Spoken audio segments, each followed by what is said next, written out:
তো বলো বন্ধুরা, তোমরা সবাই কেমন আছো? আশা করি সবাই ভালো আছো। আজকে আমার এই ভিডিওটি বানানোর অত্যন্ত গুরুত্বপূর্ণ কিছু কারণ রয়েছে। তো কারণগুলি হচ্ছে, বর্তমান সমাজে আমাদের দেশের যা পরিস্থিতি সেটা খুবই ভয়ানক এবং খুবই লজ্জাজনক। আমাদের দেশের দিনের পর দিন একই ঘটনা, একই মেয়েদের কোনো স্বাধীনতা বলতে কিচ্ছু নেই। এখন বর্তমানে আরজিকর হসপিটালে যে একটা ডাক্তার দিদির সাথে যে ঘটনাটি ঘটেছে, সেটা আশা করি আপনারা সবাই জানেন। আমাকে আর এক্সট্রা করে বলার কোনো প্রয়োজন নেই। মানে মেয়েরাও তো মানুষ, আমরা যেরকম ছেলেরা মানুষ, মেয়েরাও কিন্তু সেরকমই মানুষ। তো তাদের কেন স্বাধীনতা নেই? কেন তারা স্বাধীনভাবে বাড়ির বাইরে বেরালে আনকমফোর্টেবল ফিল করে? কেন? আমার আজকের এই ভিডিওটিতে আপনারা উত্তর দেন, কেন? জিজ্ঞাসা মার্কটা কেন আসবে? মেয়েরা কি মানুষ না? আমি চাইবো যে প্রতিটা মেয়ে নির্ভয়ে যেন বাড়ির বাইরে বেরাতে পারে, প্রতিটা মেয়ে নির্ভয়ে, ছেলেদের যেরকম ফ্রিডম রয়েছে সব কিছু, রাত্রেবেলা যেখানে দরকার হলে ঘুরতে যাওয়া, যাই হোক, কেন মেয়েরা কেন পারবে না? আমার প্রশ্নটা হচ্ছে, কেন পারবে না তারা? আমি সমস্ত আমার দেশের মেয়ে বলতে আমার মা, বোন, দিদি, যাই হোক, যে সমস্ত আমি সবাইকে আমি একটাই কথা বলবো যে তোমরা সবাই উঠে দাঁড়াও। তোমাদের সাথে আমি রয়েছি, আমার মতো আরও 100 জন থাকবে, আরও লাখ লাখ মানুষ থাকবে যাদের মানসিকতা আছে। তোমরা উঠে দাঁড়াও, তোমাদের পাশে আমরা রয়েছি।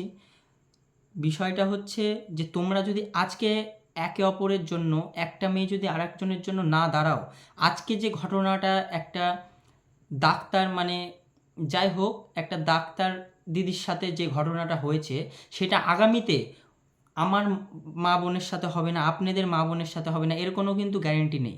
সেই কারণে আমি বারবার করে বলছি, মেয়েই মেয়ের কিন্তু রক্ষা করতে পারবে, আর ছেলেরাও পারবে। আমি সমস্ত দেশের নাগরিকদের বলছি, সবাই একে অপরের প্রতি জেগে ওঠো, সবাই একটা ইউনিটি তৈরি করো। তো বিষয়টা হচ্ছে যে সবার পাশে থাকার জন্য আমি সবাইকে অনুরোধ করব বারবার। এবং যে দিদিটা, যে ডাক্তার দিদিটা যে পরলোক গমন করেছে, যাই হোক, কিছু জঘন্য মানুষের জন্য, আমি সে দিদি তার আত্মার শান্তি কামনা করব, আপনারাও করুন। তো আমরা আমাদের পাড়ার ক্লাব অর্থাৎ কিশোর সংঘ ক্লাব থেকে আগামী সোমবার সন্ধে 8:30 ঘটিকায় একটি ওই দিদিটার আত্মা শান্তি কামনার জন্য একটা নীরবতা মিছিল, এবং প্রতিটা মেয়ের পাশে দাঁড়ানোর জন্য, প্রতিটা মেয়ে যেন স্বাধীনভাবে সমাজে চলাফেরা করতে পারে, এ সমস্ত বিষয়ে আমরা একটা ছোট্ট মিছিল বের করব। আপনারা চাইলে আমাদের সাথে অংশগ্রহণ করতে পারেন। এবং আমি প্রত্যেকটা পাড়ার, প্রত্যেকটা ক্লাবের প্রত্যেকটা মেম্বারকে বলবো যে তোমরাও এরকমভাবে একটা করে মিছিল হোক বা যাই হোক, আলোচনা করো এই বিষয়ে, যেন প্রতিটা মেয়ে যেন স্বাধীনতার মুখোমুখি হতে পারে এই বছরের মধ্যেই। যেটা দীর্ঘ যুগের পর যুগ চলে এসছে, সেটা এখন বন্ধ করতে হবে। তো বন্ধুরা, আজকে আমার ভিডিওটা এত দূরই। তো আশা করি আপনাদেরকে আমি বুঝাতে পেরেছি। আর না বুঝাতে পারলে আপনারা প্লিজ প্লিজ, আমি রিকোয়েস্ট করছি, আপনারা বিষয়টা, কনসেপ্টটা একটু মন দিয়ে ভাবেন। আমি না হয় বুঝাতে পারলাম না, আপনারা টপিকটা বুঝতে পারলেন, এবার টপিকটাকে নিয়ে বারবার ভাবেন। খালি ভাবেন ভবিষ্যতে কী পরিস্থিতি হতে চলেছে যদি এইভাবে চলতে থাকে।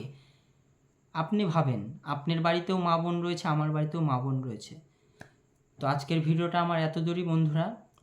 যদি ভালো লাগে ভিডিওটি, একটা লাইক কমেন্ট অবশ্যই করে দিবেন, আর ভিডিওটা বেশি বেশি করে শেয়ার করবেন, যেন প্রতিটা দিদি, প্রতিটা আমার ঠাকুমা, বর্মা, যে যাই হোক না কেন, প্রতিটা মেয়ে যেন এই ভিডিওটি দেখতে পায়, এবং প্রতিটা ভারতবর্ষের নাগরিক যেন এই ভিডিওটি দেখতে পায়।